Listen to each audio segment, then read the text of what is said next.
everyone. Thank you for joining us today for the Herbert Employer of the Day. We have Rouse Construction Company with us today, and I'll let them go ahead and start by introducing themselves and talking about their current role at the company. Okay, my name is Dustin Devine, and I'm the treasurer of Rouse Construction Company.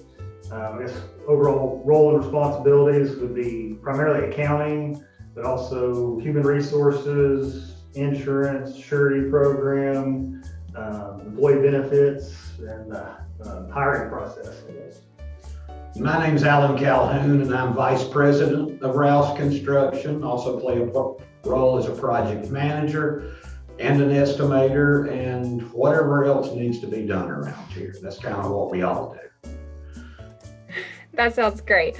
Can one of you or both of you tell me a little bit about Rouse Construction Company, you know, what the company does and where you all are located?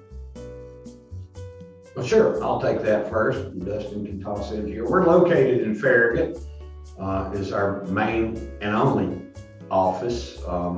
So we strictly do commercial construction, and we typically try to stay within a range of about 100-mile radius of Knoxville.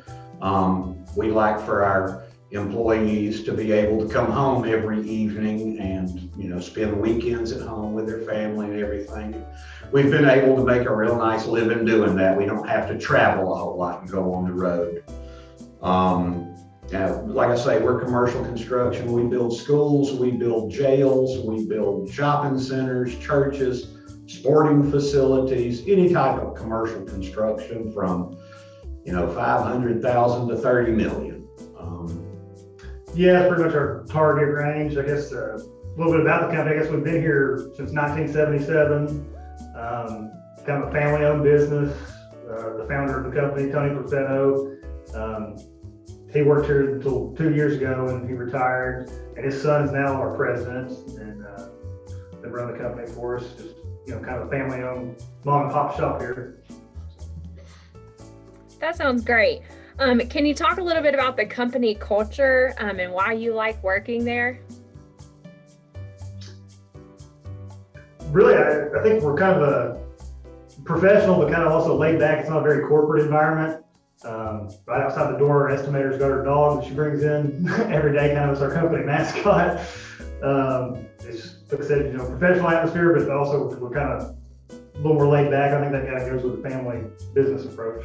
Yeah, and I have to agree. One of the things that I like particularly about it, and I've worked for the largest general contractor in the world in my past, and while they're great contractors, one of the things was my ultimate boss.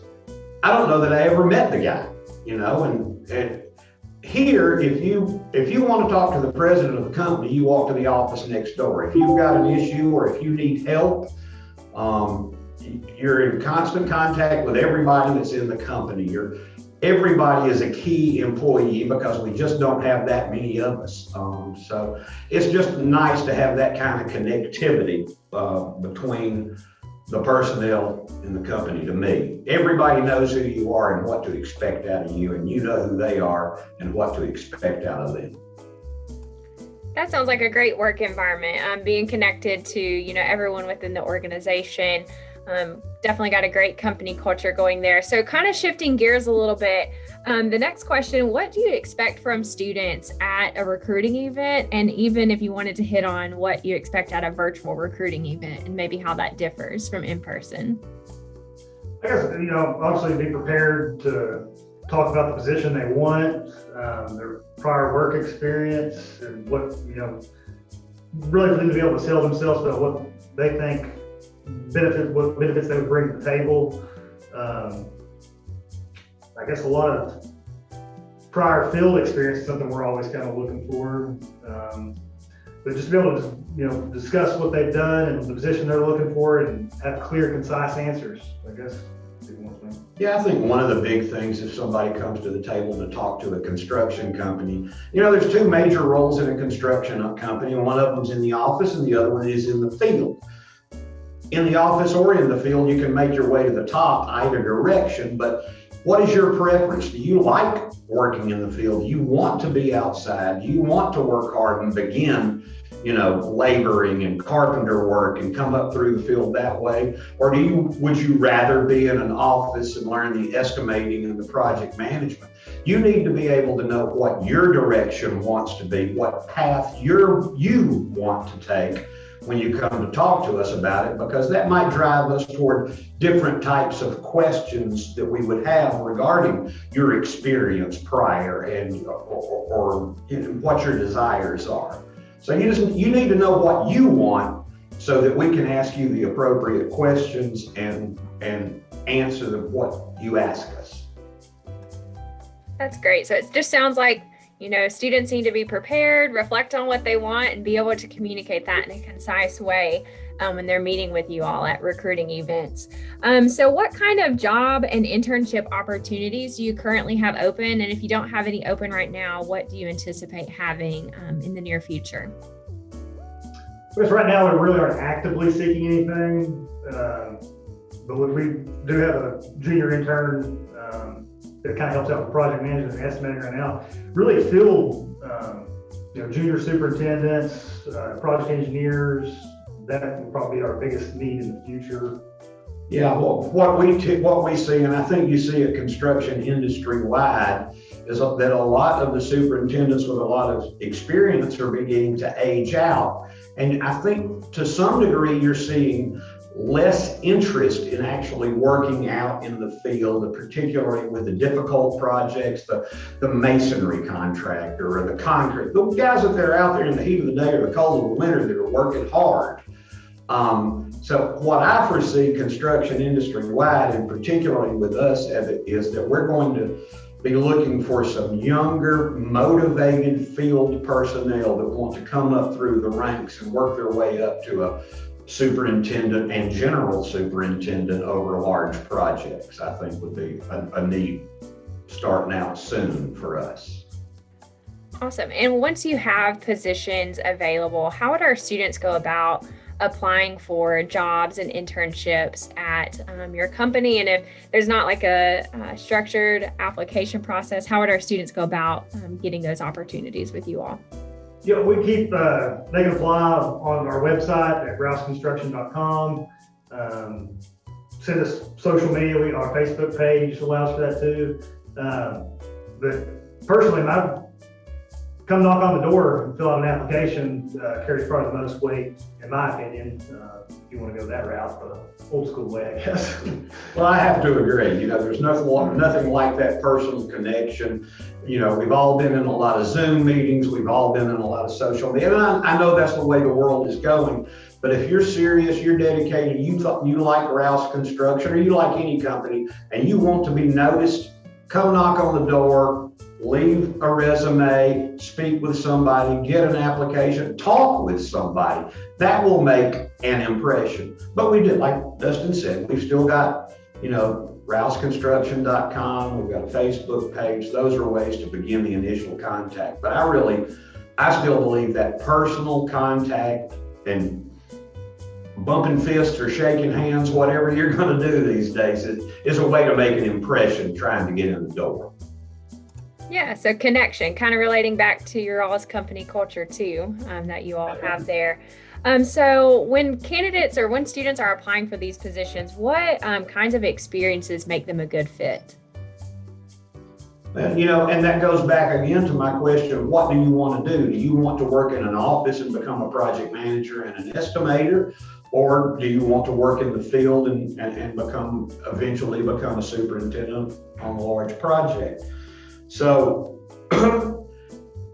depending on your path that you choose, to a degree, it's going to come your education. What education do you have behind you? What are you looking forward to in your education?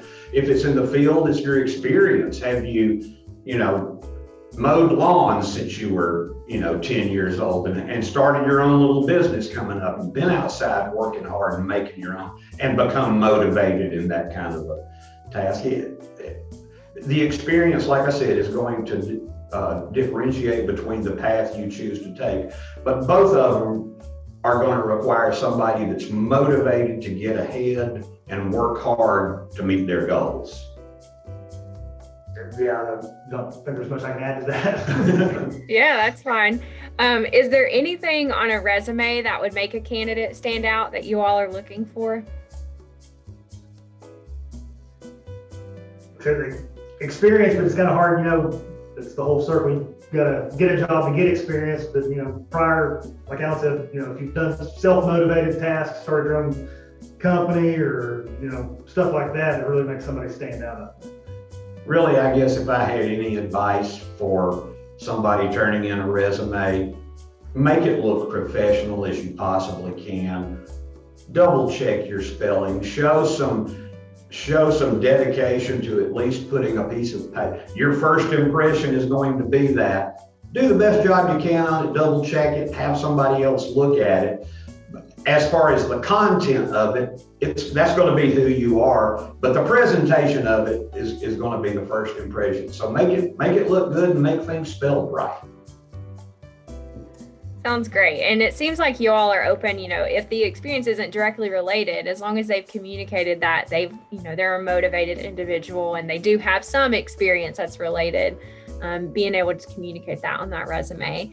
So my last question today, do you all have any advice for students who might be starting this job and internship search right now or in the near future?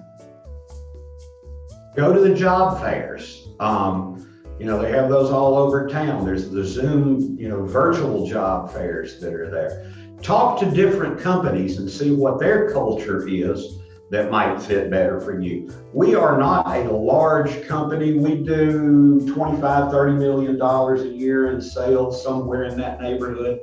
There are much larger and much smaller general contractors. Where do you fit better? Do you want to be part of a huge team that do you want to travel with a construction company?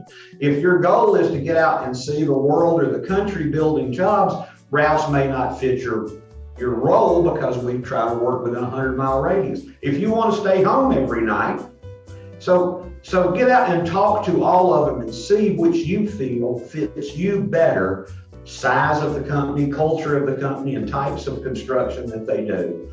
And just get a variety of input from all the people. Yeah, I think one thing, you know, trying to get your foot in the door someplace, sometimes maybe just try to be persistent. You know, not everybody's going to say yes right off the bat. And some of those positions aren't always open, but, you know, keep trying to better your resume and, you know, get to know a lot more of these firms, I guess, to try to get your foot in the door.